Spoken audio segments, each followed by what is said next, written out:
Hello दोस्तों, कैसे हैं आप सभी। एक बार फिर आप सभी का स्वागत है आपके अपने YouTube चैनल ज्ञान प्लस पे। तो जैसा कि अभी लास्ट वीडियो जो मैंने डाली थी वो थी शेयर्स की बैलेंस शीट। बहुत से बच्चों का ये डाउट होता है कि सर शेयर्स की बैलेंस शीट हम नहीं बना पाते या हमें नहीं पता होता कि शेयर्स की बैलेंस शीट बनाई कैसे जाए, कैसे कैसे टर्मोलॉजीज उसमें आएंगे, क्या क्या हमें डालना है। तो लास्ट वीडियो में मैंने सब कुछ बताया है, वहां पे जाके देख लीजिएगा। आज अगर उस वीडियो को देख लिया ना तो शेयर्स की बैलेंस शीट में आपको दिक्कत नहीं होगी। आज का जो वीडियो है वो टोटल चैप्टर पे है कि आखिर से पेपर के टाइम या जब आप क्वेश्चन लगाते हो तो किस टॉपिक में जाके फंसोगे। और शायद जहां तक मुझे उम्मीद है, मैं यहां पे आज जो टॉपिक लिखने वाला हूं वहीं पे आप फंसोगे। आप देखते भी होगे तो अक्सर आप क्वेश्चन तो लगा ले जाते हो, लेकिन जैसे ही वो टॉपिक आता है क्वेश्चन में आप फंस जाते हो, आपसे वो क्वेश्चन लग ही नहीं पाता। तो उसी चीज के लिए मैं आज यहां पे एक छोटा सा वीडियो लेके आया हूं आपके लिए। कोशिश मैंने यहाँ पूरी की है कि वो जो आपका छोटा सा डाउट है वो निकल जाए और शेयर्स का क्वेश्चन पेपर में आपसे गलत ना हो। तो टॉपिक भी लिखूंगा और उसके साथ क्वेश्चन से भी हम देखेंगे। तो वीडियो में अंत तक बने रहिएगा। आइए स्टार्ट किया जाता है। तो बेटा जो शेयर्स का टॉपिक है, जो शेयर होता है वो यहां पे हम सारे केसेस इसके इश्यू से रिलेटेड पढ़ते हैं। शेयर पब्लिक में इश्यू होता है। अब इश्यू से रिलेटेड यहां कितने केस होते हैं? तो पहला जो इश्यू होता है वो होता है एट पार। आई थिंक इस टॉपिक में आपको कोई दिक्कत नहीं होगी। एट पार के बाद अब शेयर्स डिस्काउंट पे इश्यू होता नहीं है एक्सेप्ट वन। एक शेयर ऐसा है जो डिस्काउंट पे अभी भी इश्यू होता है, सिर्फ उसको छोड़ के बाकी कोई शेयर डिस्काउंट पे इश्यू नहीं होते हैं। अगर आपको पता होगा तो कमेंट बॉक्स में कमेंट कीजिएगा कि कौन सा शेयर आज भी डिस्काउंट पे इश्यू होता है। नहीं होगा तब तो मैं बता ही दूंगा, ठीक है। Issue at par and issue at premium. I think in दो टॉपिक में आपको कोई दिक्कत नहीं होगी। इन दोनों के बाद जो दो टॉपिक आता है इश्यू से रिलेटेड, वो कौन सा है? वो है आपका calls in arrear and calls in advance.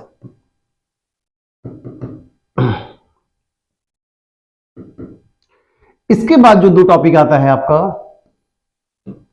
वो है बच्चों over subscription and under subscription. इसके बाद जो दो टॉपिक है इससे रिलेटेड वो है आपका शेयर फॉर फ्यूचर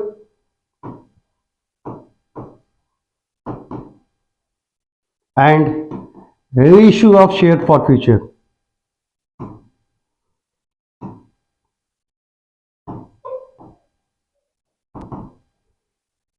ये जनरली 8 टॉपिक जो मैंने यहां लिखे हैं यही आपने साल भर शेयर्स में पढ़ा होगा। तो आज हम यहां पे ये बात करने वाले हैं कि इसमें से किस टॉपिक में आपको ज्यादा दिक्कत आती है।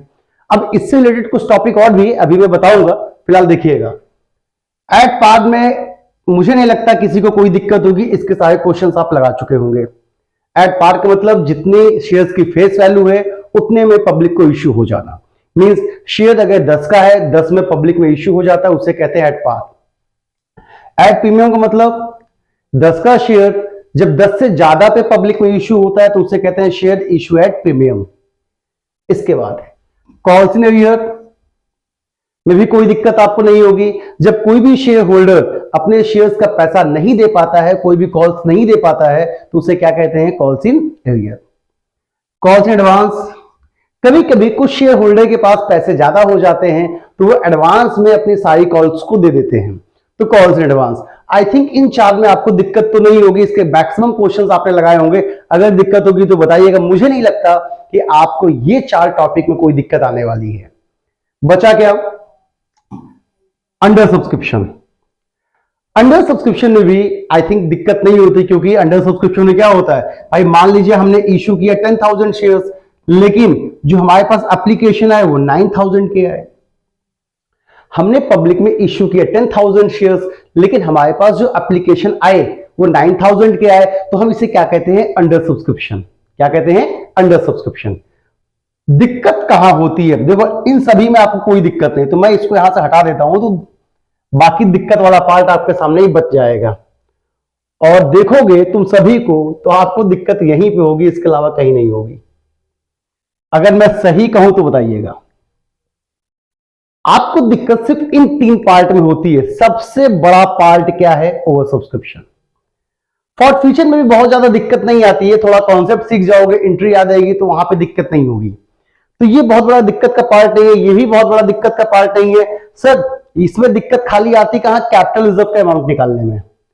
कैपिटल रिजर्व का अमाउंट निकालने में कभी कभी हम फंस जाते हैं। तो आज इन्हीं सब चीजों पे डिस्कस किया जाएगा।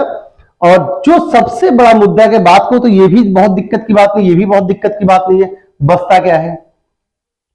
Over subscription. सबसे बड़ी दिक्कत की बात यही है। और सर ओवर सब्सक्रिप्शन तो यही है जब इसके साथ इसकी वर्किंग नोट बनानी पड़ जाती है तब ज्यादा दिक्कत आती है। जब वर्किंग नोट बनती है तो ज्यादा दिक्कत आती है। तो उसे कैसे सॉल्व किया जाए, इसी चीज को समझाने के लिए ये छोटा सा वीडियो मैं आपके लिए लेके आया हूं कि 23 मार्च से पहले आप इन सभी चीज को अच्छे से सीख लीजिए, जिससे कि पेपर में देखो ये आएगा, फिक्स है, इसमें कोई दो राय नहीं है। 6 मार्क्स का मैंने अभी तक जितनी भी वीडियो बनाई है, जितने भी मैंने कहा है क्वेश्चंस आएगा, आप देख लीजिएगा। पेपर में उठा के नहीं मिलेगा तो मुझे बताइएगा, सर आपने कहा था आएगा लेकिन नहीं आया। आपने कहा था शेयर का क्वेश्चन आएगा लेकिन देखिए पेपर में नहीं आया। आपने कहा था कॉल से वो कैश फ्लो का क्वेश्चन आएगा, देखिए पेपर में नहीं आया। नहीं आएगा तो बताइएगा। बस जितना मैंने बताया है अगर आपने अच्छे से देख लिया बेटा, इसके बाहर कुछ नहीं आएगा। ठीक है, चलिए आगे बढ़ते हैं। तो आज हम देखने वाले हैं ये आपकी दिक्कतों को, इन 3 टॉपिकों को और क्वेश्चन को समझिए। लेकिन क्वेश्चन को लगाने से पहले एक बात आपको अच्छे से समझनी होगी। बहुत से बच्चों की आज की सबसे बड़ी दिक्कत क्या है, खासकर सीबीएसई बोर्ड में पढ़ने वाले बच्चों की, उनको इंग्लिश ही नहीं समझ में आती। भाई क्वेश्चंस देखो, एक ही पेपर आपका ऐसा होगा जो हिंदी में होगा। कौन सा? हिंदी का। जो हिंदी का पेपर है वही हिंदी में होगा। बाकी आपके जितने भी सब्जेक्ट हैं वो सब इंग्लिश में है। बेटा अगर क्वेश्चन आपके सामने डिस्प्ले हुआ और आप क्वेश्चन को समझ ही नहीं पाए, क्वेश्चन को पढ़े तो लेकिन तुम्हें मीनिंग ही नहीं समझ में आई कि क्वेश्चन में बोला क्या है। मैक्सिमम बच्चों के साथ खुद से पूछिएगा, क्या ये दिक्कत आपके साथ है कि नहीं है? आपको इंग्लिश की मीनिंग ही नहीं समझ में आती कि क्वेश्चन में दिया क्या है। जब तक ये समझ ही नहीं पाओगे कि क्वेश्चन में दिया क्या है, क्वेश्चन में पूछा क्या है, तो चाहे जितना हम पढ़ा दे, चाहे तुम जितना पढ़ लो, कभी कुछ नहीं आने वाला। तो बेटा ये तो अब मैं सिखा नहीं सकता क्योंकि मैं इंग्लिश का टीचर हूं नहीं कि इंग्लिश की मीनिंग या ट्रांसलेशन कैसे किया जाए। ठीक है, तो इसकी कोशिश आप कीजिए, कोशिश कीजिए ज्यादा से ज्यादा क्वेश्चन को लगाने की, पढ़ने की, जिससे कि उसकी मीनिंग आपको अच्छे से समझ में आने लगे। क्योंकि जब तक मीनिंग नहीं समझोगे क्वेश्चन नहीं लग पाएंगे। तो चलिए बढ़ते हैं क्वेश्चंस पे आगे और देखते हैं आज के क्वेश्चन में क्या है आपके लिए। देखो बच्चों, ये आया आपके सामने क्वेश्चन, अच्छा था। सीधा पहले क्वेश्चन पढ़ते हैं और क्वेश्चंस को पेपर में लगाएंगे कैसे। देखो सबके मेथड्स अलग अलग है, हर बच्चों की स्ट्रेटेजी अलग अलग है, हर टीचर के पढ़ाने की स्ट्रेटेजी भी अलग अलग होती है। अगर आपको मेरी स्ट्रेटेजी पसंद आए तो फॉलो कीजिएगा, नहीं तो क्वेश्चन जैसे भी आपको समझ में आए आप अपने हिसाब से लगाइए। मेरा मानना है शेयर्स का क्वेश्चन कभी भी आए तो आप पढ़ के इसको पहले एनालिसिस करके छोटी सी समरी बना लीजिए, छोटी सी कहानी बना लीजिए। कहानी जब बन जाएगी तो आपको क्वेश्चन में दिक्कत नहीं होगी, आपको पूरा क्वेश्चन पढ़ना नहीं पड़ेगा। भाई क्वेश्चन इतना बड़ा होता है, बच्चा क्या कहता है, एक लाइन पढ़ता है फिर भूल जाता है, सोचता है इसमें ये भी दिया था, ये भी दिया था, सब भूल जाता है। तो इसलिए एक छोटी सी कहानी बनाई। कहानी कैसे बनाते हैं आइए सीखते हैं। लिखा है While Limited issued 1 lakh shares of 10 each at premium 3 rupees per share। चलो While Limited ने कितने शेयर इशू किया? 1 लाख। हमने ऐसे लिख लिया 1 लाख, ये 1 लाख इशू है। 10 का शेयर था, 3 रुपए प्रीमियम पे, तो 13 रुपए हो गया। आगे लिखा है पेबल 3 ऑन एप्लीकेशन। तो बेटा देखो लिखना कैसे है, 3 ऑन एप्लीकेशन। ठीक, फिर लिखा है 4 इंक्लूडिंग प्रीमियम 2 ऑन अलॉटमेंट। जो 4 था अलॉटमेंट पे उसमें 2 रुपए प्रीमियम के थे, तो प्रीमियम के अमाउंट ऐसे ऊपर लिखना 2। अगर 4 में से 2 प्रीमियम है तो बाकी 2 ही तो अलॉटमेंट बचेगा। 4 में से अगर 2 प्रीमियम है तो प्रीमियम को ऊपर लिखना है, अलॉटमेंट का अमाउंट नीचे लिखना है एप्लीकेशन के सामने। बस जैसे बताया उसको फॉलो कीजिएगा, देखिएगा दिक्कत नहीं आएगी। बट मैंने वही कहा ना पहले, सबकी स्ट्रेटेजी अलग अलग होती है पढ़ने की, तो आपको जिस भी स्ट्रेटेजी से समझ में आता हो उसी स्ट्रेटेजी से कीजिएगा, लेकिन क्वेश्चन गलत मत कीजिएगा। चलिए, इसके बाद लिखा है for including premium one on first call. ठीक है, ₹4 फर्स्ट कॉल पे था, जिसमें ₹1 प्रीमियम था, हमने प्रीमियम ऊपर लिख दिया, 4 में से 1 प्रीमियम हुआ तो ₹3 हो गया फर्स्ट कॉल का। बाकी सेकंड कॉल कितने की है? सेकंड कॉल है 2 की, सेकंड कॉल है 2 की, कोई दिक्कत? ये हमने बना लिया यहां तक। इसके बाद बोल रहा है एप्लीकेशन वर रिसीव्ड 1,60,000 शेयर्स। यार इशू कितना किए थे? 1 लाख, आया कितना? 1,60,000, मींस ओवर सब्सक्रिप्शन। आगे लिखा हुआ है 20,000 शेयर्स वर रिजेक्टेड। अच्छा, 1,60 आया, 20 को कंपनी ने क्या किया? रिजेक्ट किया, एंड बैलेंस को अलॉट किया प्रो राटा बेसिस से। तो इसका मतलब है 1,60 आया, 1,60 में से हमने 20 लौटा दिया, 20 लौटा दिया, तो हमने 1 लाख किनको एडजस्ट किया होगा? 1,40 को। 1,40 ने अप्लाइड किया होगा, ध्यान से देखिएगा, ये अप्लाइड किए होंगे, तो इतना हमने इनको अलॉट किया। बस इस कहानी को सीख लो अच्छे से। बाकी 20,000 क्या हुए? लौटा दिए गए, तो 20,000 तो आपका लौट गया। तो आपका टोटल अलॉटेड कितना है? 1 लाख। टोटल अप्लाइड कितना है? 1,40,000। ठीक, आगे बढ़ते हैं। X applied 1,400 shares, failed to pay allotment and first call। ठीक है, ये थी आपकी अलॉटमेंट, ये थी फर्स्ट कॉल। X ने अप्लाइड किया था कितना? 1,400 शेयर्स अप्लाइड किए थे, और ये आपका अलॉटमेंट और फर्स्ट कॉल नहीं दे पाया, and his shares were forfeited after first call. जैसे ही बोलेगा फॉरफिटेड, तो बच्चा देखो, फर्स्ट कॉल के बाद फॉरफिटेड हुआ, तो आप ऐसे एक लाइन खींच देना फर्स्ट कॉल के बाद। मैंने कहां लाइन खींची है? फर्स्ट कॉल के बाद। लाइन शायद आपको यहां पे दिखाई दे रही होगी कि मैंने फर्स्ट कॉल के बाद लाइन खींच दी है। इसका मतलब क्या है? फर्स्ट कॉल के बाद फॉरफिटेड हो गया। ठीक, आगे, company reissue 1,000 shares to Z for 8,000 rupees, fully paid up including all shares of Y. तो चलो, ये तो बात हो गई रीइश्यू की, लेकिन यहां पे ये कहीं नहीं दिया है कि कंपनी ने सेकंड कॉल मांगी है कि नहीं मांगी है, सेकंड कॉल की एंट्री बनानी है कि नहीं बनानी है। तो अगर कोई इंफॉर्मेशन ना हो तो आपको बनाना है, सेकंड कॉल बनाना है। लेकिन अगर उसने बोल दिया, क्वेश्चन में कहीं साफ साफ दिया हुआ है company did not make final call, तो आपको सिर्फ फर्स्ट कॉल तक ही बनाना है। इस क्वेश्चन में ऐसा कुछ नहीं कहा गया है, तो हमें सेकंड कॉल भी बनाना है। ठीक, तो चलिए, ये हमारी छोटी सी कहानी बन गई। अब इसी कहानी के अकॉर्डिंग हम अपने क्वेश्चंस को लगाएंगे। देखिए, कहानी को अप्लाई किया कैसे जाता है, अच्छे से आपको समझ में आएगा। अब हमें क्वेश्चन से कोई मतलब नहीं, क्वेश्चन में हमें बार बार नहीं पढ़ना। अब हम कहां जाएंगे? सीधे जो कहानी बना है उसकी तरफ। तो बेटा देखो, पहली एंट्री में तो किसी को कोई दिक्कत नहीं है। Bank account debit to share application account, कितने से मल्टीप्लाई होगा? तो जितना भी आपके पास आएगा टोटल, जितना टोटल आता है, जितना टोटल एप्लीकेशन रिसीव होता है, 1,60,000। 1,60,000 इंटू 3। पहली एंट्री तो आपको सभी को आती होगी, 1,60,000 इंटू 3, तो 16,348। ठीक है, 4,80,000 अमाउंट आ जाएगा। अब जो इसकी दूसरी एंट्री बनती है, बच्चों को यही दिक्कत होती है। दूसरी एंट्री बनेगी share application account debit to share capital account, to share capital account. ये एंट्री बनती है ड्यू वाली, सेकंड एंट्री। अब जो इसके ऊपर बैंक वाली में अमाउंट होगा, कितना था? 1,60,000 इंटू 3, तो 16,348, 4,80,000। जो इसके पहले एंट्री में अमाउंट था एप्लीकेशन के सामने, वही हमने यहां लिख दिया। लेकिन दिक्कत क्या है? ओवर सब्सक्रिप्शन में दो चीजें यहां एडजस्ट होती हैं। यहां पे देखिए, आपने कुछ शेयर्स को रिजेक्ट किया है। जितने शेयर्स रिजेक्ट होंगे उसके लिए बैंक यूज किया जाएगा, टू बैंक अकाउंट, और बाकी जितने शेयर्स अलॉट किए गए हैं उनके लिए टू शेयर अलॉटमेंट का यूज होगा। तो यहां बैंक और शेयर अलॉटमेंट क्यों आया इस एंट्री में?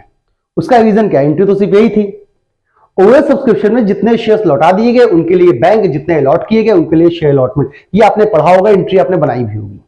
अमाउंट अगर डालने में दिक्कत है तो वो कैसे डाला जाता है वो हम बताते हैं, बस उसको ध्यान से देखो। शेयर कैपिटल में हमेशा मल्टीप्लाई होगा उससे जितने शेयर इशू हुए हैं। इशू कितने हुए थे? 1 लाख। 1 लाख इंटू 3 कितना हो जाएगा? 3 लाख। ठीक। बैंक में जितने शेयर्स आपके रिजेक्ट हो गए, 20,000 इंटू 3 कितना हो जाएगा? 60,000। शेयर अलॉटमेंट में बाकी जो बचे, देखो 1,20,000 तो एडजस्ट हो गया, 1,20,000 एडजस्ट हो गया, बचा कितना? 40,000।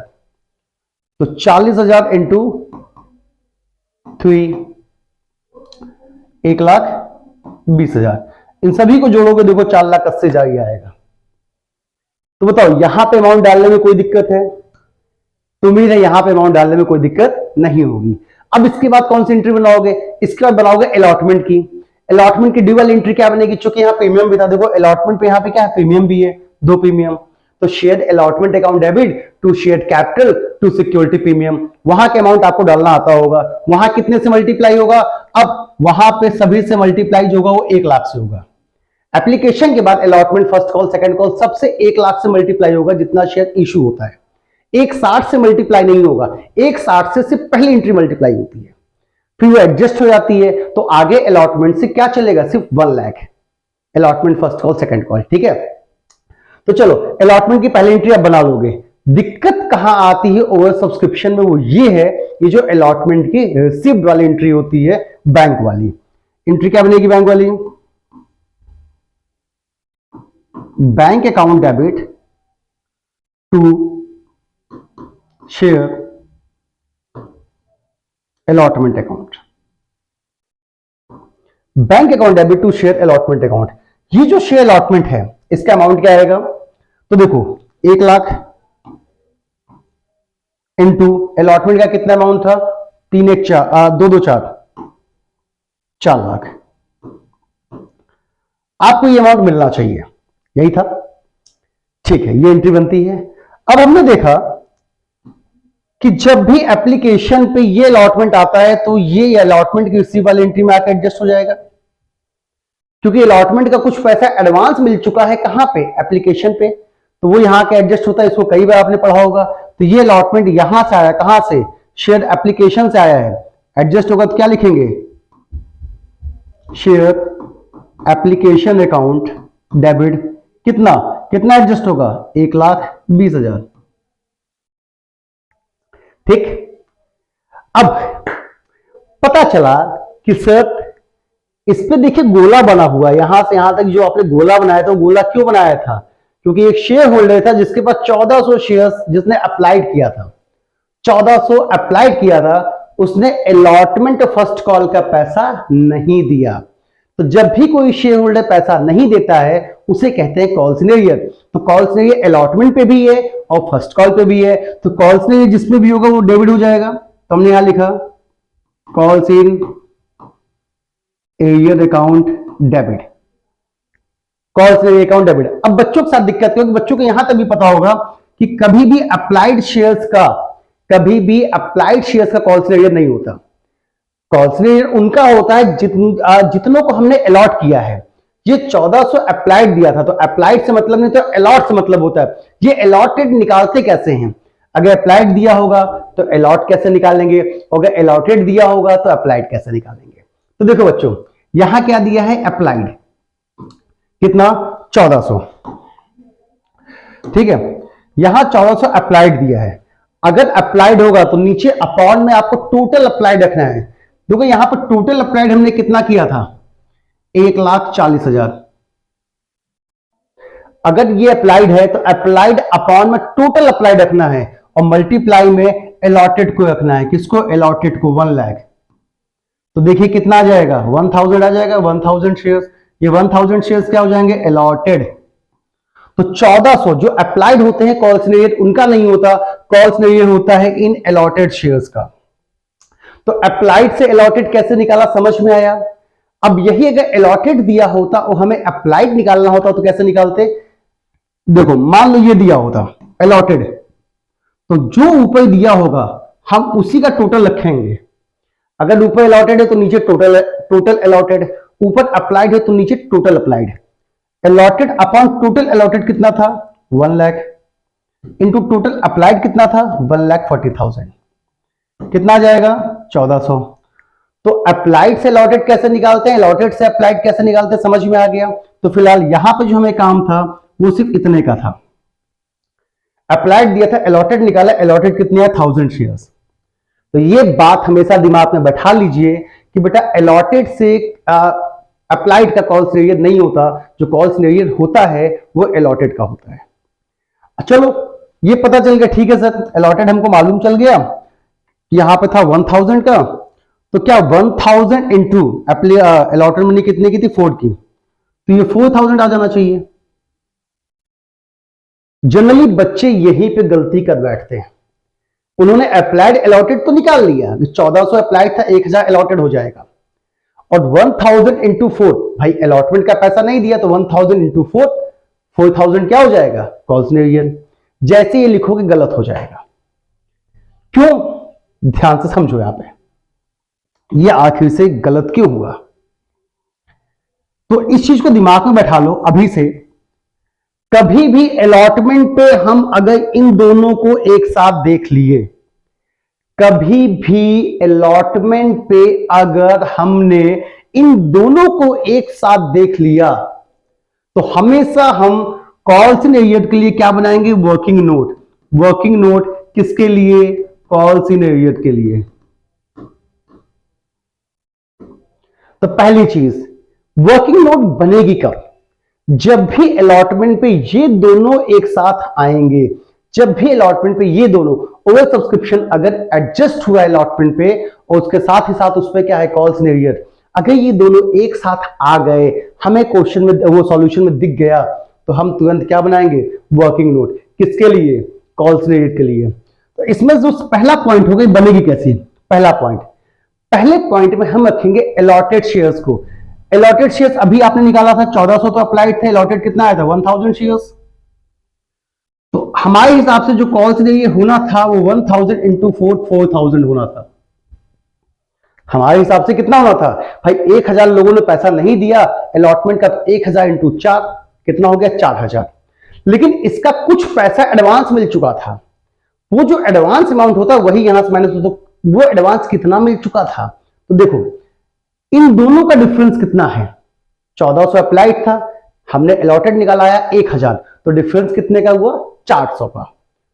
तो जो 400 का डिफरेंस है इसका पैसा हमको एप्लीकेशन पे एडवांस में मिल चुका था। इसका पैसा हमको एप्लीकेशन कितने की थी 3 की, एप्लीकेशन कितने की थी 3 की, एडवांस में मिल चुका था। तो ये इसमें से माइनस हो जाएगा कितना 1200, कितना बचेगा 2800। ये एक्चुअल अमाउंट होगा तुम्हारा कॉल सिनेरियो का, कितना होगा 2800। तो यहां दिक्कत जो होती है, जो वर्किंग नोट आप नहीं बना पाते हो या नहीं समझ पाते हो ये बनाना कब है, ये समझ में आया, देखो फंसोगे तो यहीं पे, बाकी क्वेश्चन निकाल लोगे, यहां फंस जाओगे। तो इसके एक एक स्टेप को सीख लीजिए। कभी भी ये दोनों एक साथ दिखाई देगा तो हमें क्या बनाना है, वर्किंग नोट। किससे रिलेटेड, कॉल सिनेरियो से रिलेटेड। अब वर्किंग नोट बनाएंगे कैसे, सबसे पहले क्या रखेंगे, अलॉटेड, कितना अलॉटेड के हिसाब से कितना कॉल सिनेरियो होना चाहिए, 1000 इंटू 4, 4000 होना चाहिए। लेकिन कितना हमको मिल चुका था पैसा, कितना मिल चुका था एप्लीकेशन पे, तो डिफरेंस शेयर्स बताता है। डिफरेंस शेयर्स कितना था 400, पैसा कहां मिला था एप्लीकेशन पे, इंटू 3, एप्लीकेशन 3 की थी, मतलब इसमें से इतना मिल चुका था एडवांस में, तो कितना नहीं मिला था 2800, और जो नहीं मिलेगा वही तो कॉल सिनेरियो होगा। बस इसको समझ लिए ना, ओवर सब्सक्रिप्शन के 90% केस को तुमने अच्छे से समझ लिया, 90% केस को, ठीक। चलो तो इसको हटा दें, तो यहां पे आएगा 2800, और 2800 आने के बाद जो अमाउंट बचेगा वो आप यहां पे लिख दीजिएगा, ठीक है। कोई दिक्कत, कोई समस्या नहीं। आगे बढ़ते हैं, तो इसको हम यहां से हटा देते हैं, तब आगे बढ़ते हैं तो आपको ज्यादा अच्छे से समझ में आएगा। चलिए, तो ये बच्चों अलॉटमेंट आपका खत्म हो गया। फर्स्ट कॉल नॉर्मल जैसे बनती है आप बना लेंगे। फर्स्ट कॉल पे भी जो मल्टीप्लाई होगा वो किससे होगा, 1400 से नहीं, अलॉटेड से, क्योंकि अलॉटेड शेयर्स ने फर्स्ट कॉल का भी पैसा नहीं दिया है। जब इन्होंने फर्स्ट कॉल का भी नहीं दिया है तो क्या सर इसी तरह वर्किंग नोट फर्स्ट कॉल में बनेगी, नहीं बेटा। मैंने क्या कहा, ये वर्किंग नोट कब बनेगी, जब वो दोनों एक साथ आपको दिखाई दे जाए, share application and call scenario, तभी ये वर्किंग नोट बनेगी, नहीं तो ये वर्किंग नोट नहीं बनेगी फर्स्ट कॉल के लिए। तो फर्स्ट कॉल में जैसे नॉर्मल होता है वैसे आप कीजिएगा। बट फर्स्ट कॉल के बाद देखिए यहां पे एक लाइन खींची हुई है। फर्स्ट कॉल के बाद देखिए लाइन खींची है। लाइन का मतलब क्या है? फर्स्ट कॉल के बाद फॉरफीचर हो गया। किसके बाद? फर्स्ट कॉल के बाद। अब यहां जो बताने वाला हूं वो इंपॉर्टेंट है, जिसको गलतियां मत कीजिएगा। एंट्री क्या बनेगी? Share capital account debit to calls in arrear to share forfeiture account.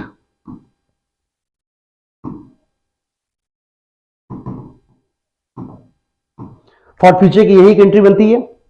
Share capital to calls in to share forfeiture. Sir क्या इसमें प्रीमियम आएगा कि नहीं आएगा? सभी को पता होगा, अब तक सबने बहुत क्वेश्चन लगाए होंगे, प्रीमियम आता है, डेबिट होता है, लेकिन कंडीशन क्या है, प्रीमियम आएगा कब? तो मैंने ये जो एनालिसिस करना सिखाया है इसके हिसाब से बताया हूं। जो आपने गोला बनाया ना, गोला, किसका किसका पैसा नहीं मिला, जितना कॉल्स रेट जो आपने गोला बनाया है, अगर इस गोले में प्रीमियम का अमाउंट है, इस गोले में प्रीमियम का अमाउंट है तो प्रीमियम यहां आएगा, और अगर इस गोले में प्रीमियम का अमाउंट नहीं तो प्रीमियम नहीं आएगा। तो देखिए क्या इस गोले में प्रीमियम का अमाउंट था? हाँ सर, इस गोले में तो 3 रुपए प्रीमियम का अमाउंट था, तो मतलब यहां पे प्रीमियम आएगा, और जब प्रीमियम कॉल्स रेट में आता है तो क्या हो जाएगा? डेबिट में। प्रीमियम अकाउंट यहां पे आपका हो गया डेबिट। तो प्रीमियम फॉरफीचर की एंट्री में कब आता है कब नहीं आता है, समझ में आया? ये जो मैंने यहां पे गोला बनाया है, एनालिसिस करना सिखाया है, अगर इस गोले के अंदर प्रीमियम है तो प्रीमियम आएगा, नहीं है तो नहीं आएगा। ठीक है, अब चलिए अमाउंट डालना हम लोग सीखते हैं यहां पे। तो अमाउंट में सबसे पहले कितने शेयर्स का फॉरफीचर हुआ? 1000 इंटू, हाँ यहां सबसे बड़ी दिक्कत है, तो शेयर कैपिटल में कितना मल्टीप्लाई किया जाए? 10, 8, 7, 6, 5 कितना, या ये कैसे समझें?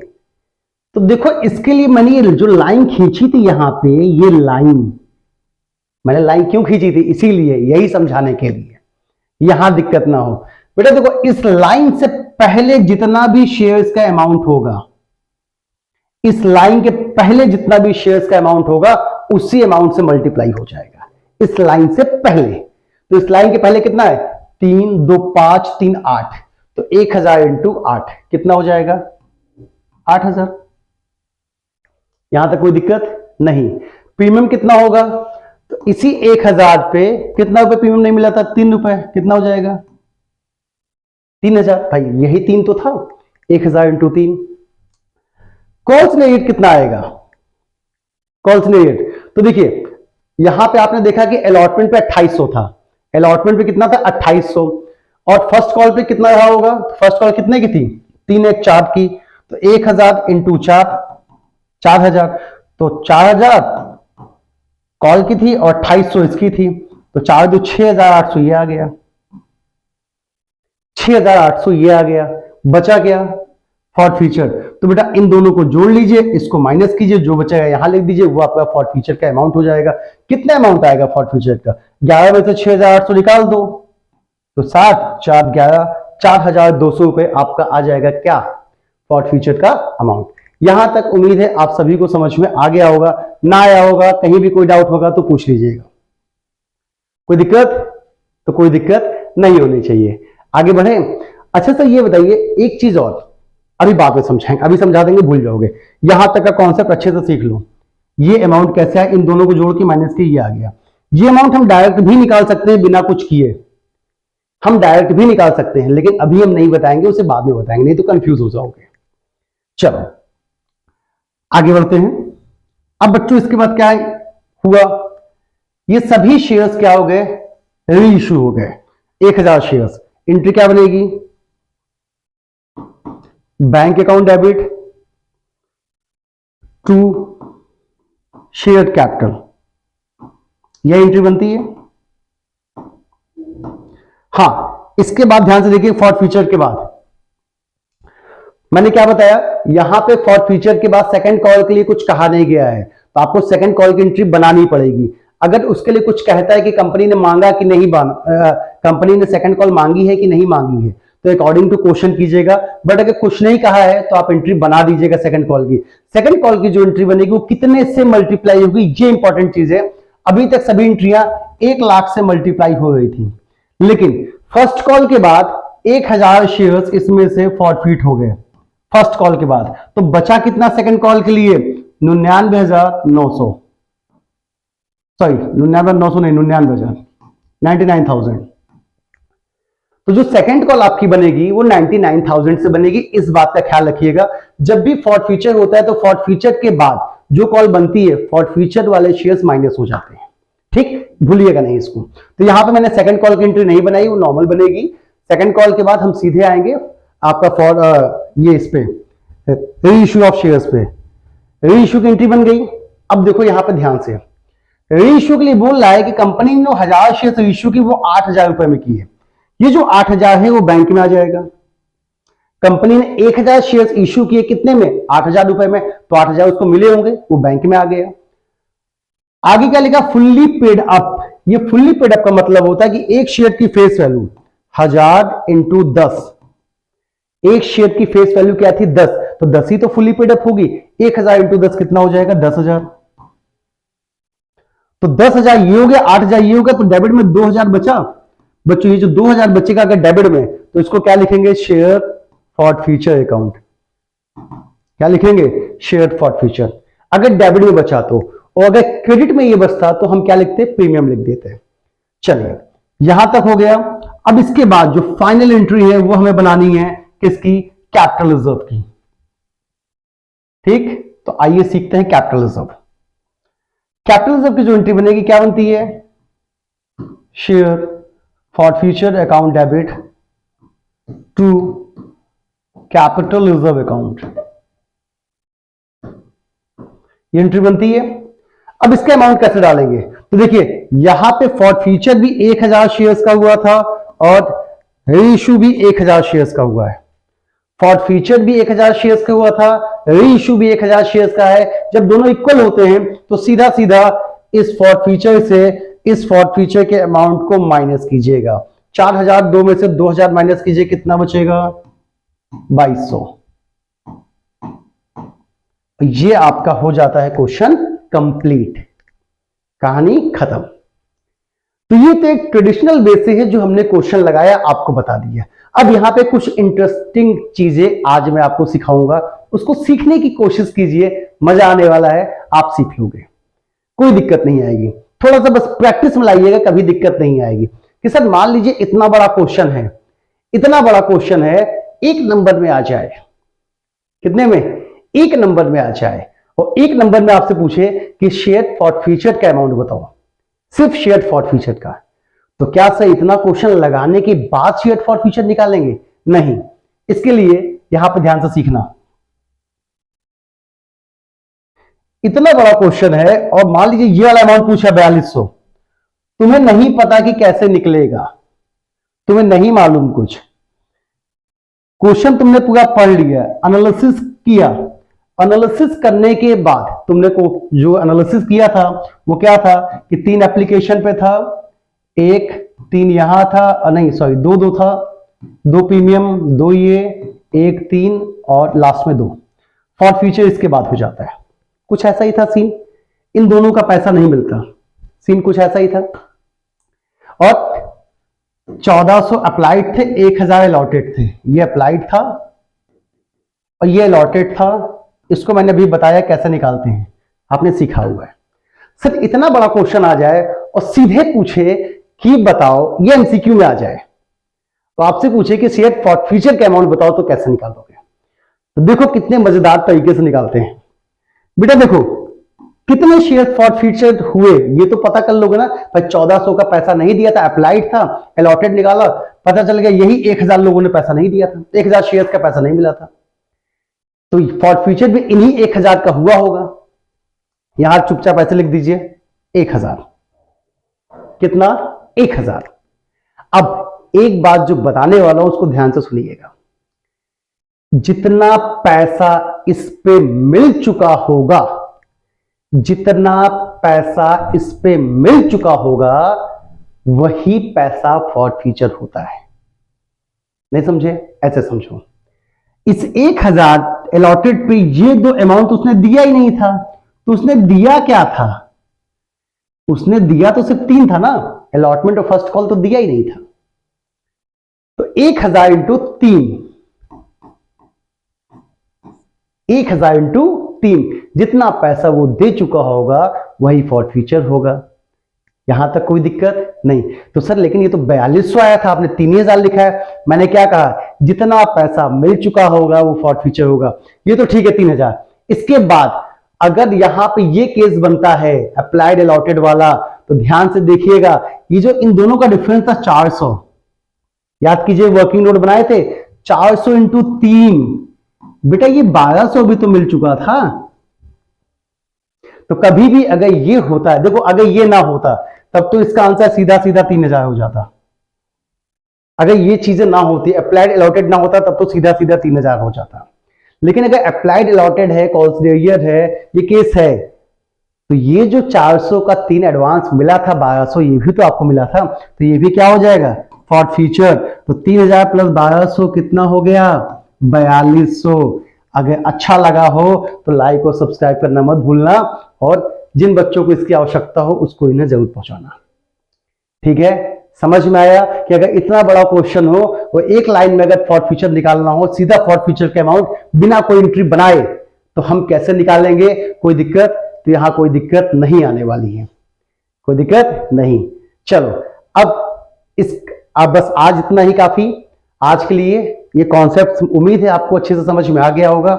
जो भी चीज अगर अभी भी डाउट है, अभी भी आपको लगता है कि नहीं सर यहां पे कोई चीज हमें डाउट हो सकती है, तो कमेंट बॉक्स में कमेंट कीजिएगा। आपके पेपर से पहले उससे रिलेटेड मैं कोई ना कोई वीडियो आपके लिए बना दूंगा। ठीक है, क्योंकि देखो हमें जहां तक लगता है, हमें जो लगता है कि बच्चा यहां पे आके फंसेगा, तो हम उसे बता देते हैं। बट अगर आपके पास और भी कोई डाउट्स है कि नहीं सर हम यहां भी अटक जाते हैं, हमें ये चीज नहीं आती है, हमें वो चीज नहीं आती है, तो जो भी आपको नहीं आता आप कमेंट बॉक्स में कमेंट कीजिए। व्हाट्सएप नंबर दिया हुआ है, व्हाट्सएप चैनल भी है हमारा, तो हाँ ध्यान से व्हाट्सएप चैनल ज्वाइन कर लीजिएगा, क्योंकि जो पीडीएफ है, जो नए नए अपडेट्स हैं, वो यहां से पहले आपको व्हाट्सएप चैनल पे मिल जाएंगे। जैसे यहाँ पे वीडियोस मिलती हैं, लेकिन जो पीडीएफ है उसकी वो कहाँ मिलेंगी, नोट्स कहाँ मिलेगा, आपको व्हाट्सएप चैनल पे मिलेगा। व्हाट्सएप चैनल की जो लिंक है मैं डिस्क्रिप्शन में दे दूंगा, तो अगर आपको लगता है कि आपको जुड़ना चाहिए आप जुड़ जाइएगा, नहीं लगता है मत जुड़िएगा, कोई दिक्कत नहीं है। ठीक है, तो बच्चों बस आज के लिए इतना ही। अगर आपका कोई कमेंट आता है या किसी और वीडियो की डिमांड होती है तो मैं वीडियो शेयर्स पे लेके आऊंगा, नहीं तो बस शेयर्स में इतना ही पढ़ लेना काफी है, इतना ही पढ़ लेना काफी है। ओवर सब्सक्रिप्शन से रिलेटेड क्वेश्चन देखने को पेपर में मिल सकता है, और मिलेगा तो गलत मत करना। बस ओवर सब्सक्रिप्शन में इससे ज्यादा बहुत ज्यादा कुछ पूछेगा नहीं।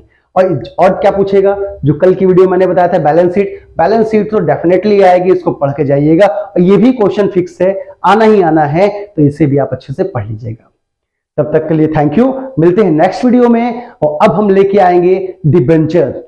क्या लेके आएंगे, डिबेंचर। एक one shot quick revision debenture का भी हो जाएगा, जितनी चीजें कवर की जा सकती हैं, जो भी इंपॉर्टेंट है वो हम बता देंगे। उसके बाद लेके आएंगे पार्टनरशिप, और पार्टनरशिप लाने के बाद 2 आसान से चैप्टर हैं, कंपैरेटिव और कॉमन साइज, वो बता देंगे। तो पेपर तक आपकी सारी चीजें खत्म हो जाएंगी, और अगर आप इनको देख के जाओगे तो आपके लिए बहुत हेल्पफुल होने वाला है। ठीक है बच्चों, तब तक के लिए बाय बाय।